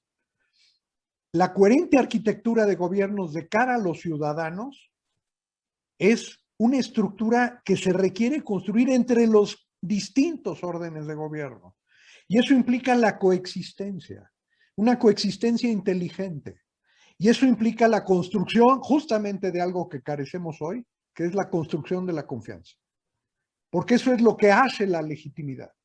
Entonces, no hay nada más inteligente en una ciudad que construir confianza. Pero eso implica muchísimo respeto y elementos de gobernanza. O sea, elementos de legitimidad y de eficacia administrativa. Gracias, Carlos. Juan Carlos Centella.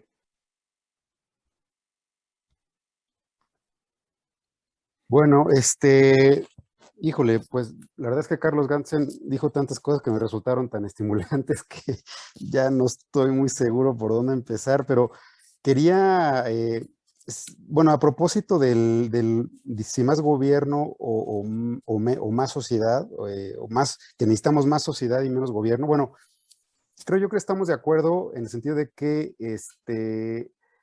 no es una dicotomía, pues no es uno u otro. Yo creo que ya, bueno, ya lo mencionaron bueno, tanto Jorge Carlos como Carlos.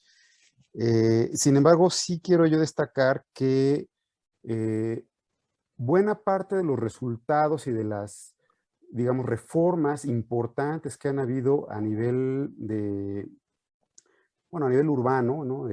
Por ejemplo, el movimiento urbano popular, ¿no?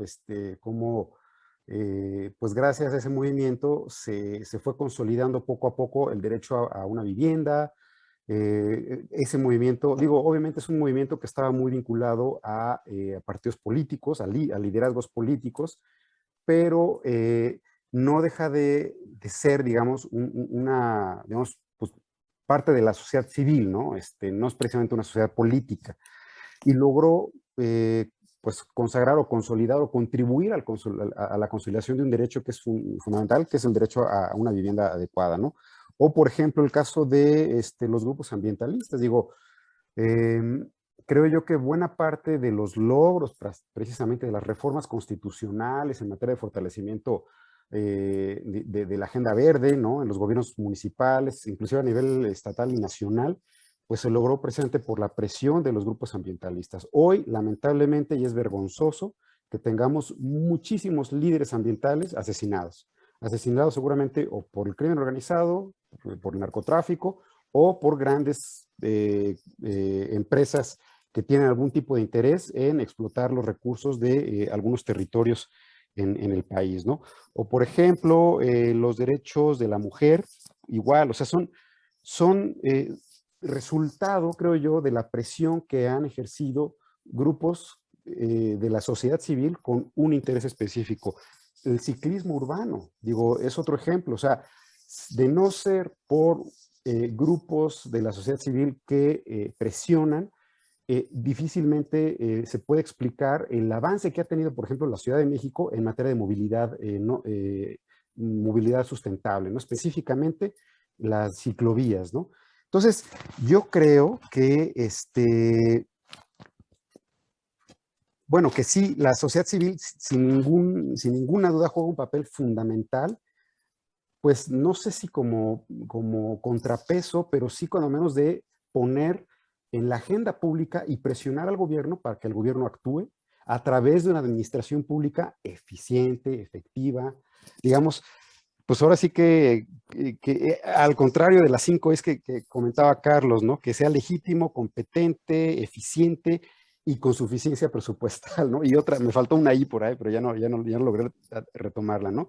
Entonces, bueno, yo creo que, regreso al punto, creo que, como bien lo mencionaste, Carlos, creo que es sociedad civil hasta donde sea necesario, lo mismo que gobierno hasta donde sea necesario, ¿no?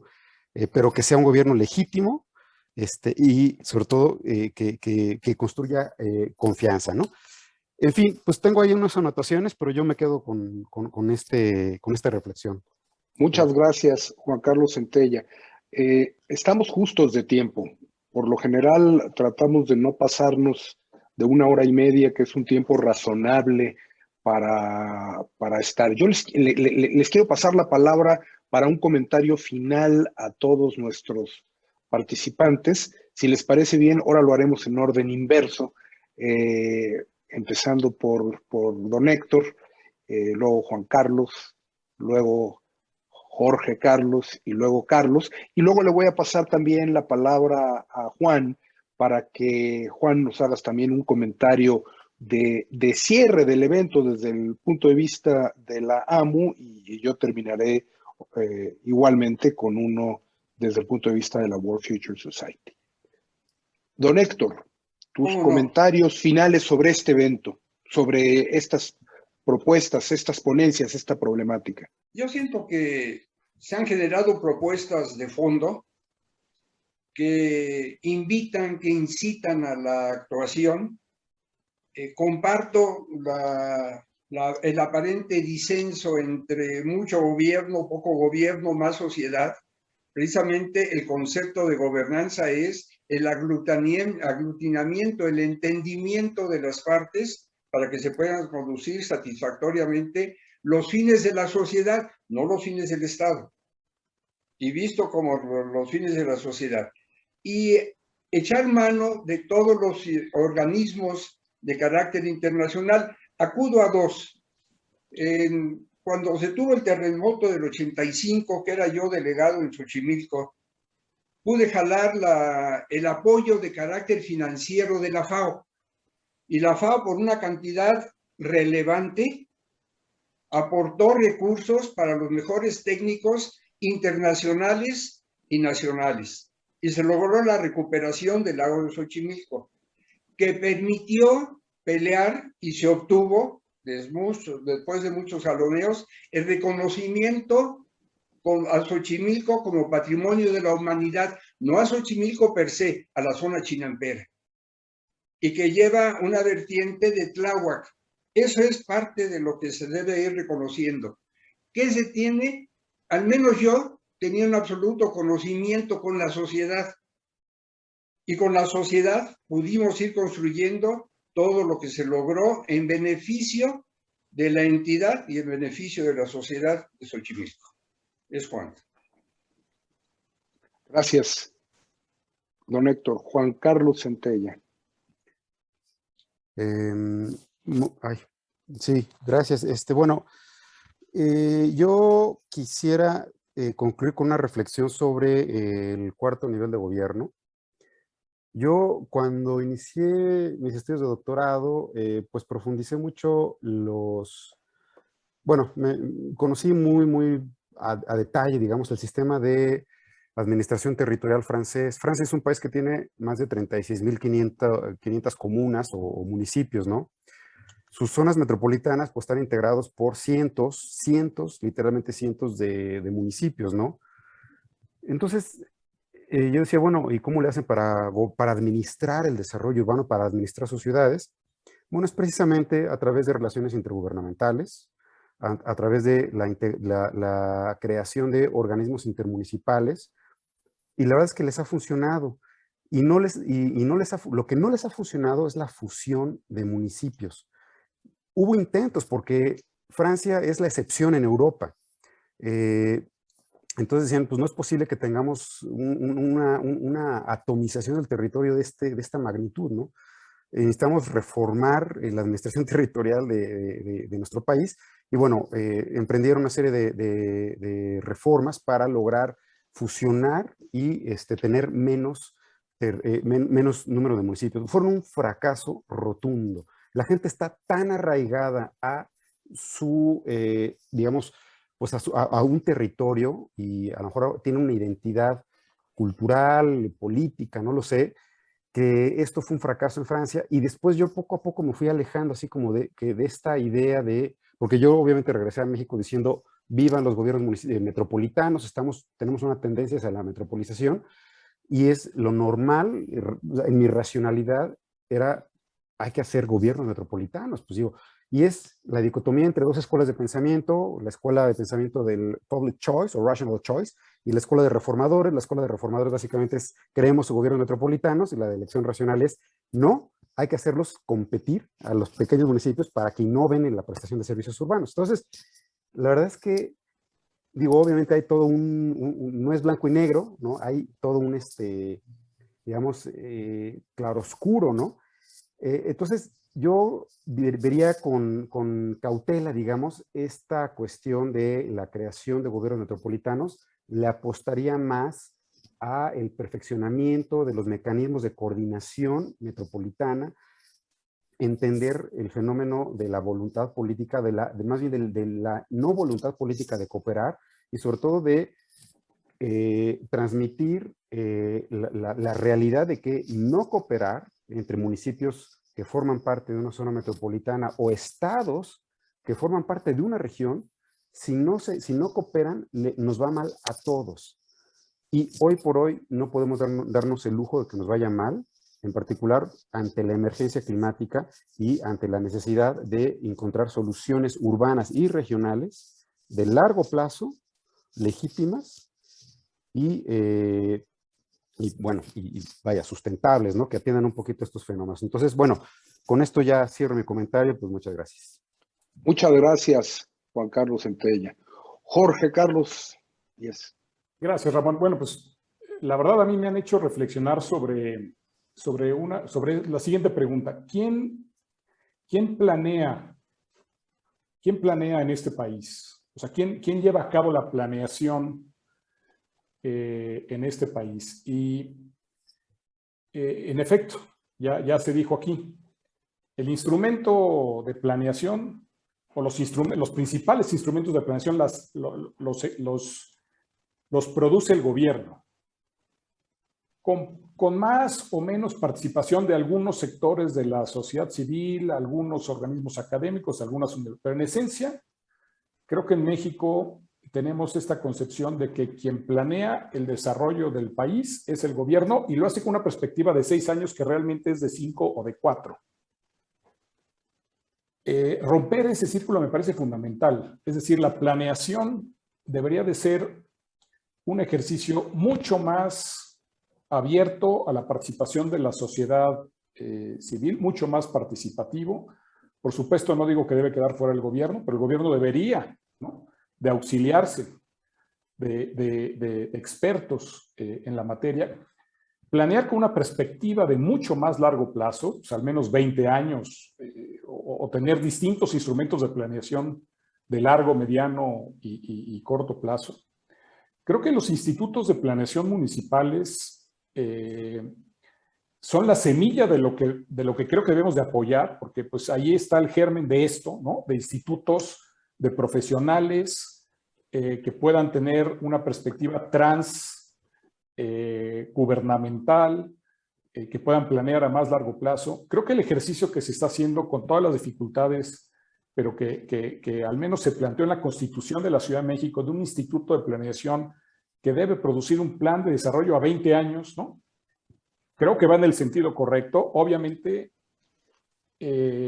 los ánimos, la cultura política, los tiempos políticos son obstáculo, ¿no? El que gobierna siente que detenta la facultad de planear, ¿no? Lo que le toca. Es decir, hay como una apropiación de la planeación por parte de los gobiernos, ¿no? Y a lo mejor hay que también hablar de esto y decir, a ver, la planeación debe ser algo del Estado mexicano en sus distintas escalas, que nos debe de involucrar a muchos más actores que solamente, ¿no?, a los gobiernos electos en turno, y que la planeación no es patrimonio, digamos, del gobierno en turno, sino que la planeación debe ser algo, insisto, con perspectiva de mayor plazo, con una visión técnica de altísimo nivel, y entonces distinguir la gestión pública de lo que es, insisto, la planeación. Y en efecto, a lo mejor hablar de un cuarto orden de gobierno es incorrecto, sino a lo mejor debe ser un cuarto orden de gestión pública que gestione esos temas que bien planeados, ¿no?, requieren una visión regional para resolverse, más que adscribirlo a un tema de, en efecto, de orden de gobierno, ¿no?, como de autoridad electa. En fin, creo que si no le entramos a ese nudo de cómo concebimos la planeación en este país y quién detenta las facultades para planear el futuro de las ciudades, y sigue estando en manos de gobiernos de 3 años o de 6 años, creo que vamos a seguir con estos planes muy poco, digamos, con muy pocas posibilidades de resolver los grandes problemas de nuestras ciudades. Gracias. Muchas gracias, Jorge Carlos.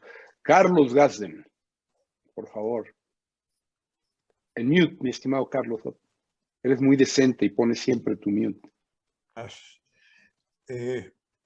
Bueno, es muy provocador todo lo que hemos estado diciendo y bueno, para cerrar de una manera breve, me gusta mucho la pregunta que hace Jorge Carlos: ¿quién planea? Yo iría más allá. ¿Quién gobierna? Ahora sí que, volviendo a citar a don Luis F. Aguilar, en su artículo aquel del CLAD, ¿los gobiernos gobiernan? ¿Sí? Yo me preguntaría, antes del tema de planeación, es ¿quién gobierna? Y yo creo que nuestras ciudades son las ciudades menos gobernadas que existen, porque no producen resultados, ¿sí? O sea, hay un caos permanente y hay contradicciones que se reflejan en la manera de ejercer el gobierno. Entonces, para mí, es que esto requiere de veras instituciones que funcionen. E instituciones que funcionen no significa que privilegiemos unas sobre otras, sino que construyamos coherencia. Y esto tiene que ser desde los ciudadanos y con los ciudadanos. O sea, hacer observatorios ciudadanos como lo plantea la Ley de Participación Ciudadana de la Ciudad de México es una innovación enorme, pero tienen que ser ciudadanos ordenados, organizados, que participen en la solución de problemas, no nada más que participen. Hay que participar activamente. Se necesita un tipo de gobierno en donde los ciudadanos tengan una muy importante parte, porque los gobiernos no pueden hacer la planeación ni la ejecución de muchas cosas. Vamos, el que los gobiernos reconozcan que los ciudadanos tienen que tener capacidad de gobernanza es importantísimo.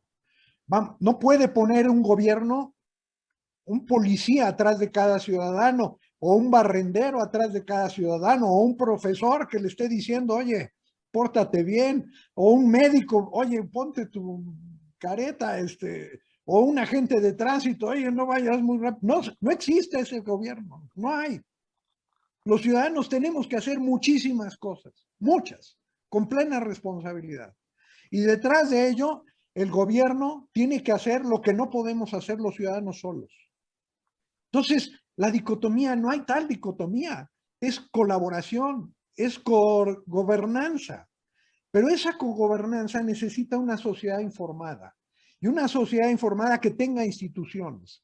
Los institutos municipales de planeación, yo creo que es la más importante innovación de los últimos 30 años en México. ¿Sí? Porque le dieron largo plazo a las ciudades. Pero a mí me tocó participar en el de 1994 con León y luego con Juárez en 1995, que además le agregó el tema de investigación. Sin embargo, nos quedamos en un modelo pues que ya está superado. Con todo y que nada más ha habido 80 institutos municipales de planeación en un mundo de más de 2,000, casi 2,500 municipios. Aquí lo que requerimos son institutos municipales que planeen, pero que evalúen y que den seguimiento. Eso es otro municipio, eso es otro tipo de instituto municipal de planeación. Y luego, más allá de los institutos que tendrían que trabajar coordinados, necesitamos institutos de planeación regionales. Y esos institutos de planeación metropolitanos, ¿sí?, necesitarían justamente la coordinación de los gobiernos en términos intergubernamentales. Es increíble que el derecho a la ciudad sea uno de los elementos centrales de política pública. Y lo que estamos haciendo es justamente centralizar y quitarle el derecho a la ciudad, al ciudadano de la ciudad. El tema de cómo hacer el derecho a la ciudad algo accesible a todos implica reconocer las identidades y hacerlas trabajar de manera colectiva. Crear instituciones que permitan justamente la visión de largo plazo. En la misma experiencia francesa que Juan Carlos menciona, necesitamos un Consejo Económico y Social efectivo, que nos dé visión de futuro, que nos permita construir en todo este escenario institucional justamente lo pequeño y lo grande. Porque es justo en este sentido la coherencia entre los órdenes de gobierno es algo que no conocemos, no lo conocemos. El gobierno federal tiene el 80% de los recursos que le corresponden a cada localidad. Y efectivamente los gobiernos locales no recaudan lo que debían de recaudar. Pero tiene que haber coherencia, porque lo que tenemos son gobiernos paralelos compitiendo entre sí ante una misma sociedad, ante los mismos ciudadanos, en un mismo territorio. Y lo que necesitamos es la colaboración. Pero eso requiere una visión grande, una visión de Estado, de veras, y de administración pública de veras. Entonces, el tema de que lo público sea lo que prive, eso implica entender con datos nuestras propias contradicciones. Y estas contradicciones, y voy a esto, estamos empujando un plan general de desarrollo en la Ciudad de México y un plan general de ordenamiento territorial en la Ciudad de México, sin considerar la zona metropolitana. ¿Cómo vamos a hacer un plan así, sin un plan y además fijarlo a 20 años? Perdón, eso es una contradicción. Estamos negándonos a nosotros mismos en estas realidades de datos que estamos presentando. El futuro requiere ciudadanos libres, conscientes. Los esclavos no construyen futuro, se los diseñan. Eso es lo que hace que un gobierno sea autoritario, en donde prive el interés de unos pocos, ¿sí?, que se llaman gobierno, sobre el interés de unos muchos, que somos todos los demás. Ese ejercicio requiere justamente entendernos en términos de identidad, entender que somos complejos, pero que tenemos posibilidad de hacerlo. El derecho a la ciudad debería de ser el derecho central de todos nosotros. Y justamente encontrar cómo vamos subsidiariamente apoyando los distintos mecanismos que permitan la equidad. Pero bueno, es para mucho. Muchas gracias.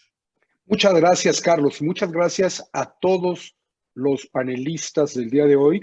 Ha sido sin duda un foro que que deberíamos de haberlo hecho dando más tiempo, porque ha sido temas muy interesantes. Todo el área del chat ha tenido comentarios muy buenos.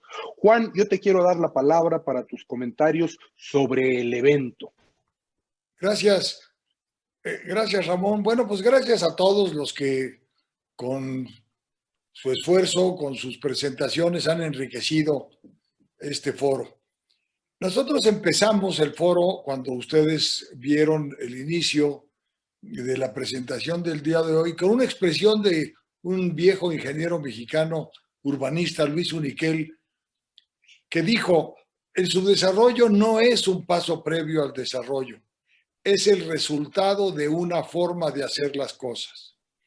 Entonces yo concluiría diciendo, si queremos alcanzar un alto nivel de desarrollo, tenemos por supuesto que modificar la forma en que hemos venido haciendo las cosas. Muchas de las aportaciones que se han dado a lo largo de estas 4 sesiones plantean pasos puntuales para modificar la forma en que venimos haciendo las cosas. Creo que esta debe ser una invitación a todos los que nos han acompañado, tanto como panelistas como participantes, para que sumemos propuestas, sumemos ideas y construyamos una plataforma que, incluyendo acciones como la visión de riesgos, como la equidad, como la sostenibilidad, como el desarrollo regional, nos permitan en el corto plazo diseñar una forma diferente de hacer las cosas para alcanzar también resultados diferentes. Gracias a todos. Gracias, Ramón. Muchas gracias, Juan. Yo quisiera terminar igualmente con un comentario desde la perspectiva de la World Future Society, capítulo mexicano. Para mí ha sido un ejercicio muy interesante el realizar este evento por varias razones. Primero, porque desde la perspectiva de los que nos gusta estudiar el futuro y pensar en él, vemos y se ratifica, y hoy se ha visto, que todo ser humano tiene un futuro. Y también se ratifica que ese futuro puede llegar a ser lo que uno quiere si se pone uno a trabajar, si se hace un buen análisis de la situación actual, si se ven los diferentes caminos, si se visualiza dónde quiere ir y se camina hacia allá. Hoy nuestras ciudades, las hemos visto, tienen deficiencias. También hay que ser realistas, operan y funcionan. Bien que mal, pero ahí van, o sea, no vivimos dentro de ciudades fallidas. Hay instituciones, no son las mejores instituciones, tienen defectos, y muchas veces más que el defecto de la institución son de quienes la llevan. Falta alinear intereses, falta alinear voluntades. Lo que finalmente necesitamos es poder hacer propuestas interesantes, hacer propuestas de políticas públicas. Y como lo hemos dicho a lo largo de este evento, tanto la AMU como nosotros estaremos trabajando en un documento que contendrá las propuestas que nos han hecho nuestros panelistas de las 4 sesiones, más algunos comentarios muy interesantes que nos han hecho llegar ustedes para elaborar un documento que les haremos llegar por correo electrónico a todos ustedes cuando esté listo, con el fin de poder ver un poco más allá y de tratar de influir en el futuro. El futuro se diseña y diseñándolo, visualizándolo, se puede ir hacia él. Si todos los días nos levantamos para ver qué sorpresas tiene el destino, no vamos a solucionar los problemas. Hay que tener visión de largo plazo y hay que hacerlo de una manera ordenada. Platicando con Juan esta mañana, los invitamos a todos ustedes a que los que estén interesados y participan en temas de urbanismo visiten la AMU, y los que estén interesados en temas de futuros nos visiten a nosotros en nuestra página web, se asocien, se afilien a nosotros para poder seguir con este evento. También les quiero adelantar que por decisión de la AMU y de nosotros, vamos a continuar hablando del futuro de las ciudades mexicanas, quizá con un calendario más espaciado y con diferentes temas En particular, hoy, como ustedes recuerdan, vimos un panorama general de las ciudades, del futuro de las ciudades mexicanas en diferentes temas, pero es hora de entrar a temas más específicos, a problemas más específicos que estaremos viendo a lo largo de los siguientes meses y, si es necesario, más tiempo. Es además una propuesta que hemos recibido por parte de sus comentarios, los cuales siempre agradecemos mucho. Entonces, en nombre de las dos organizaciones, les damos las gracias. El día de mañana estarán recibiendo, como siempre, todos ustedes el correo en donde indica la dirección electrónica para el video de esta sesión. De cualquier forma, pueden visitarlo en videos.wfsmexico.org, en donde ya pueden ver los anteriores y estos se mantendrán ahí a efectos de que puedan ser consultados. Agradecemos mucho a los más de 800 personas que se registraron a este evento, muchas de las cuales nos acompañaron a los 4 eventos, y también a las casi 800 personas que, sin contar este video, porque todavía no lo subimos, han estado visitando la página en YouTube para ver los pasados. Nos interesa trascender, pero no lo vamos a hacer si no nos ponemos a trabajar hacia adelante. En el video de entrada y de salida de este evento, y fue una propuesta que hizo Juan Key de la AMU, con una frase muy buena que decía: si no hacemos nada, no cambiará nada. En este evento, la AMU y la World Future Society Capítulo Mexicano estamos poniendo una primera semilla para seguir hablando de estos temas que esperamos podamos, con su apoyo, seguir hablando de ellos y trabajando para tener las ciudades que todos queremos. Muchas gracias.